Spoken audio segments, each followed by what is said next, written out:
Hello, Chain Gang, and welcome back to the 4 Chains Travel and our 4 Chains in Italy playlist. If you're a subscriber, you know that we've been all over Italy this year, spending anywhere from 2 to 5 days in each city, but now we need to slow down, and we're spending 32 days in Bari. This is the first of several videos coming from the capital of Puglia. This was actually supposed to be 2 videos. One was a walkthrough based on our own research, and another with a professional guide. Unfortunately, although the guide was informative and took us to some spots with historical significance, his commendable attempts at English contained a lot of pauses while he searched for words, and so instead of making that a standalone video, we will edit in the best of those clips to enhance this original video. Think of it as 2 videos for the price of one, even though I guess, you know, the price of one is free. We decided to do something that is not in our wheelhouse. We got ChatGPT to make an AI walking tour of Bari, and let's see whether it works out, because we've enjoyed all our walking tours so far, but we've never had AI create one for us. Our first stop is something that I can't wait to see. It is the Palazzo Mincusi, which is something that I've read about, where the Mincusi family got rich opening department stores, and they have a department store here in Bari, and they decided to build their palace above that apartment, and it will be it's supposedly unbelievable that a family lives there, and it's a great example of modern architecture, we're told. But let's go see if AI gives us some good stuff today. Oh, there's a beautiful flower market here. Snapdragons, roses, daisies, irises, azaleas, geraniums, lots of beauty there. All right, honey, so we've actually secured, since we're staying in Bari over a month, we've secured a pretty big place. How do you think it compares to the Mincusi Palazzi? Looks just like it. I'm not so sure. So this is built when? It was between 1926 and 28. And the Liberty style. And I have to actually research that because I don't know what the Liberty style is. But apparently this is a real draw for architecture enthusiasts. So what used to be a Mincusi department store, so this is still the Mincusi Palazzo, but instead of a Mincusi department store, I noticed it's a Gucci and a Benetton and a Mickey D'Amato, and also the high fashion Milan store named after our daughter. Kiko! Hey Kiko, we love you. Get lessons at the Beverly Hills Music Institute. She owns it, it's the best. What I like about this family is, yeah, they're rich, they build a palazzo, but they're not throwing it in your face, you know, who owns this huge house. Oh, all right, you know what, let's move on. Okay, we have a 6-minute walk ahead of us, and the next stop is Corso Vittorio Emanuele II. Sweet. It's 2 easy turns, straight down this street, a left, and then 3. I'm bad to bring on these because I get distracted by shiny objects. If it looks good, I have to stop. If anybody needs to refresh their toiletries, there's a Sephora here on the left. Every type of store that you need is in Bari. It's an enormous city. What I haven't seen, though, are stores like TJ Maxx or Ross or Marshall's, anything. Let's cross. I haven't seen any of those stores, but individual stores, you know, with specialty stores are all over the place. That store sells tatas? It's inappropriate. We'll buy Pandora's box. Okay, I'm just gonna have to confess, guys, I don't know what any of these stores sell. Lush, but I'm sure you probably do. Lush soap. Ooh. Wait, I don't buy soap. What am I talking about? Okay, we've come to Corso Vittorio Emanuele. If you subscribe to our channel, you know that there's one of these in every city, I guess for good reason. And they have these imported palm trees, and they're actually still installing some in Bari, so whenever you get here, there'll probably be even more. All right, you ready, honey? Let's go. Bonus stop on the walking tour, the Ceroli horse. The way it is done here, it might look like it's one of those ancient horses like you see in that museum in Firenze, but it's actually, this was commissioned by a local bank here to beautify the neighborhood. So as Jim said, we're on Corso Vittorio Emanuele II. You can see that this is like a super bustling street. We've got the streets lined with shops and cafes and palm trees, and it's some sort of construction. There's historic buildings, but also if we look here, there's like the economic district. This is kind of a government area. So on the left-hand side here is actually what I thought was going to be the stop after where we're going, Teatro Piccini. Okay, give me a little minute here to film it. Sure.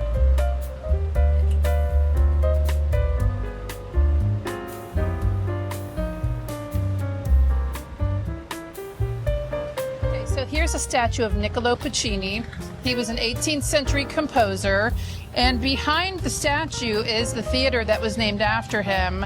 You can see that it's got a neoclassical facade, and it's located on Via Giuseppe Mazzini 12. It's a historic theater, and it was built in 1854. Okay, next up we have a 5-minute walk to Piazza del Ferraresi and Piazza del Mercantile. Great, good job. Angie's getting better at pronouncing. I'm not sure if it's, I think it's D. Bonus part of the walking tour, Teatro Margherita. There are tons of huge, beautifully constructed theaters just in Bari. And that brings us to our next stop, Piazza del Ferraresi. And gives a quick little spoiler as to our last stop. Is that Santa Claus? No, don't spoil it. See Angie there walking around enjoying this at night, like not just Fridays and Saturdays, but we came here on a Sunday and it was packed with all kinds of activities. So many aerobics in here, so many activities. Inside there, the Pubblico, they had a lot of food stands. This guy just gave me un assaggio. It was just people talking to each other. It was absolutely fantastic. One of the flaws, I think, in AI creating the walking tour is it does not include this port. My only guess would be that that is because there are a lot of admittedly much nicer ports in the Puglia region, particularly like Gallipoli and Otranto, and we're definitely gonna give videos on that. Also this fort, it's not always closed.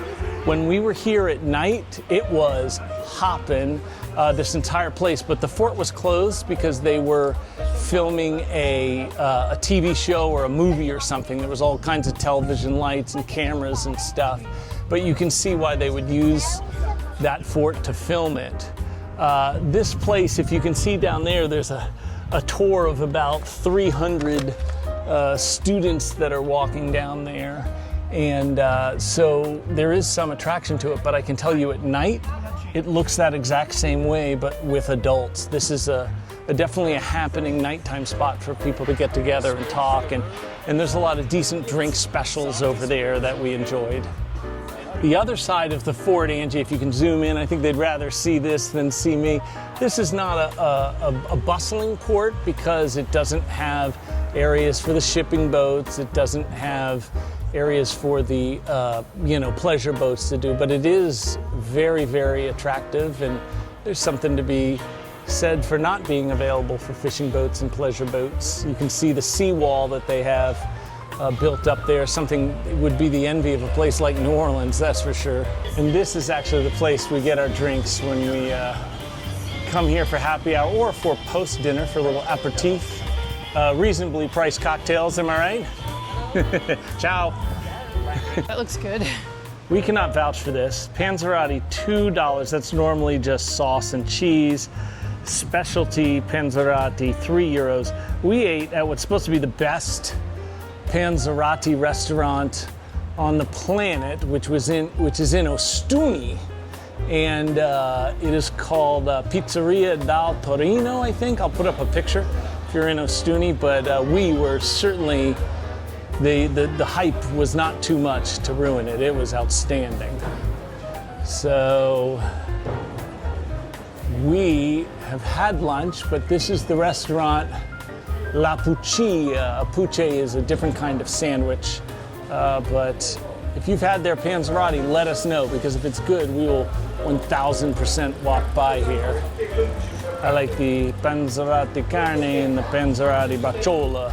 We actually did eat here after we finished our walking tour with the professional guide, and while they were pretty good value for the money, nothing compares to the cacio e pepe panzerotti that we had in Ostuni. We have arrived at Piazza Mercantile. It is Sorry about the not noise. far from the port.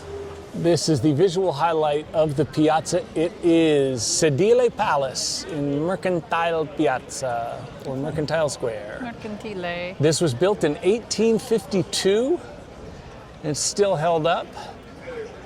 These townhouses that none of us can afford were built a little bit later. And I just have a question for you guys. Don't you want somebody love? Can anybody find me somebody love? Sorry, I'm a bad singer, but the joke's awesome, right? Now we're going to take an 8-minute walk from Piazza Mercantile to the Castello Svevo in Bari. Yes. Svevo.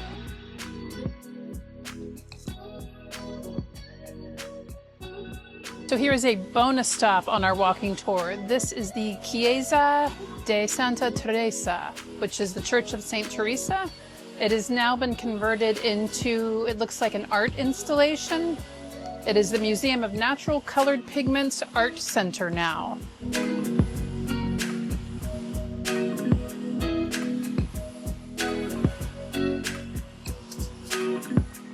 Why do people do so many walking tours in Italy?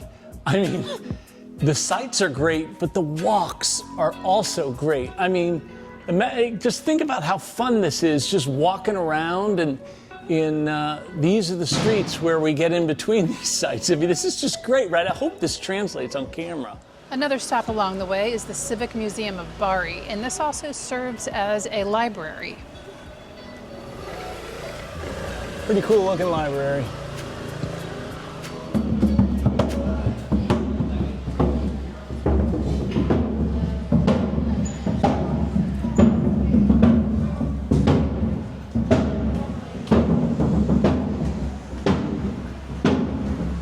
And that's another thing in Italy. When you're walking the streets and getting lost in the streets, you never know what you're going to see. And frequently it's some kind of impromptu procession, or in that case, a I don't know what it was. 3-person drum, and what else was there? Was it one drum? Like, it was a couple I don't know drums. what that is. And just past that, another church, San Giuseppe. There's so many churches, this feels like it could be attached to the Chiesa di Santa Maria. It's so close to it.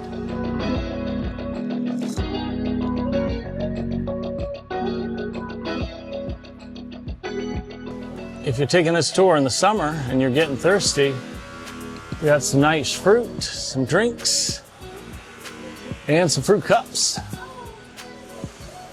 Another bonus stop is the Museum Diocesano. There's these types of museums in several cities that we've visited so far. It's not free. It is, $3-4. Another bonus stop, and this is in grand style, the Chiesa di Santa Maria Assunta. This is absolutely gigantic. Give you some perspective, I'll scroll down to the people relaxing on the steps. Whew. This is the Chiesa di Saint Rita. Saint Rita, okay? Let's go inside. Keep in mind, since our last official stop, all of these bonus stops on the way, we have shown you, and this is yet another church with beautiful Beautiful paintings. And that altar is very ornate. So a 5 or 8 minute walk for us ended up taking a little bit longer because we found a bunch of bonus stops along the way. But now we are at the castle, and as per usual, I love the huge moat. Oh, Angie's got our moats here at Castello Svevo. And those 200 students, I think maybe they use the same walking tour as us because we keep running into them. We have seen a couple of Castello Svevos in other cities, but in terms of sheer size, this one in Bari seems to be the largest. We've seen other similar moats, which we know is a key defense, but this one is absolutely huge. I'm putting people in there so you can get a taste of the scale. The history of this church is really, really interesting. It has had so many different roles. It was built early 1100s by King Roger. He was a Norman king, hence the background of the Svevo word. But the thing about kings is, here's my advice if you want to be a king. Think about your name and then put the conqueror or the great after it. And if it sounds good, you're ready. If it sounds bad, like King Roger the Conqueror or Roger the Great, you're probably not great and you're probably the one who will be conquered. And in fact, he was by the King of Sicily, William the Conqueror. That sounds good. William the Great sounds good. And nobody was able to conquer him. He gave it to his successor, Frederick the Great, Frederick the Conqueror. See, the rule works every time. And Frederick built onto it, which is probably why you see it so unbelievably massive now. And eventually it was once again, if you've seen our past videos, after Columbus discovered America, the need for these kinds of huge defensive fortresses was not nearly as great to be conquered. You see, that's a comedy callback. But so they wound up just selling it to the Sforzas, because the Sforzas were one of the few families that could afford something like this. And then when the Sforzas could not afford it, it returned to the government and they turned it into a prison. And then eventually during wartime, they turned it into a military barracks. So talk about inside here, just the amount of history is just mind-boggling. Grazie mille, prego, buongiorno. This is Angie walking on the other side of the castle, and I'm interjecting it here because the professional guide spent a lot of time on both Castle Svevo and the Chiesa di St. Nicholas, as you would assume. And so at this point, I'm going to interject some of his information about Castle Svevo. San Francesco. Do you know San Francesco? Sí. È muy famous here, very famous Saint Francis here. According to the legend, Saint Francis got the coast of Puglia after a crusade, also went to a crusade, and he tried to convert soldiers of Frederick II. The guide is telling us the famous story of when Emperor Frederick II attempted to test the faith of St. Francis of Assisi by sending a beautiful, let's just say courtesan, to his room up in this tower. And of course, St. Francis was not seduced, and he actually earned Frederick II's respect. What happened as a result of that temptation? Well, there's a lot of legends and stories and myths, but none of those can really be confirmed. One travel tip I want to throw out there is that although everybody loves the view of this castle from the outside, it is universally panned from the inside because you cannot go to the top. You don't get a great view like you do in the incredible castle in Otranto, and it's generally some rooms and not very impressive displays. So save your money and just do a nice walk around the castle. Angie, we are at the most popular attraction in Bari. You can see a lot of people in the background. Where are we right now? We are at the Basilica of St. Nicholas, or Basilica San Nicolo. And as you can see here, the building is primarily Romanesque architecture. It has very thick walls, it has a lot of arches, The lines are pretty clean and simple. This building was constructed beginning in 1087 and lasted through 1197 as a place to house the relics of St. Nicholas, which were stolen from sailors here in Bari from what is modern-day Turkey. So you want to make sure to check out the crypt because that's where the relics actually are currently. And what's interesting also about this is that this is a place that is shared by both Catholics and Eastern Orthodox Christians. And we happen to be here at a great time, which is on May 9th. It is going to be the Feast of St. Nicholas. We didn't know that. We keep having these happy mistakes happen to us and being places where the timing is just fantastic. So it's actually a pilgrimage site for both religions, and starting tomorrow they will have several days of I don't know what, but hopefully we'll come back and get to see some of it. Jim, is there anything that you want to add? Yeah, I guess I just want to add one little thing. It's Santa! It's Santa, I know him! Santa's coming to town! Oh my God! Santa here? I know him. So then the guide took us down into the crypt. What you see there is Santa's crown, and this is a room that is caged off, but people leave their little notes to him, I suppose what they want for Christmas. In reality, we hit the lottery on the day that he took us down there. We got to witness an Orthodox ceremony that was in front of the tomb of St. Nicholas. And then after the ceremony, people got to line up and pay their respects. And that is just startling to me what a great honor it is to be able to do this. What you can see in that cage is the column that got Nicholas sainted in the first place. He performed 2 miracles. He felt the column was beautiful and wished to take it to Bari.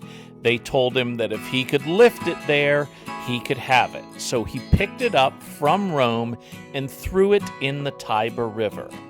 When he got back to the cathedral, there was a spot missing that needed support. He went back out into the sea, and by then the column had floated down, and he transported it to that spot overnight. You see the women walking around it because if you walk around it twice, you will then be able to find a husband. Don't go 3 times, that's something different. Okay. Now we will take you to the beautiful main section of the Basilica de St. Nicola. And as you gaze at the unbelievably beautiful ceiling, you may be wondering, hey, does that trick work? Do you really find a husband if you walk around the column twice? Well, I can't say for sure, but I do know that it worked at least once, and that brings us to the second way we won the lottery by visiting the Basilica that day. That's right, it worked for this couple. And of course, that wedding was taking place the day we were there. And if you're a subscriber to our channel, you know that we absolutely love Italian weddings. So we're going to sit back and let you just enjoy this scene for a minute.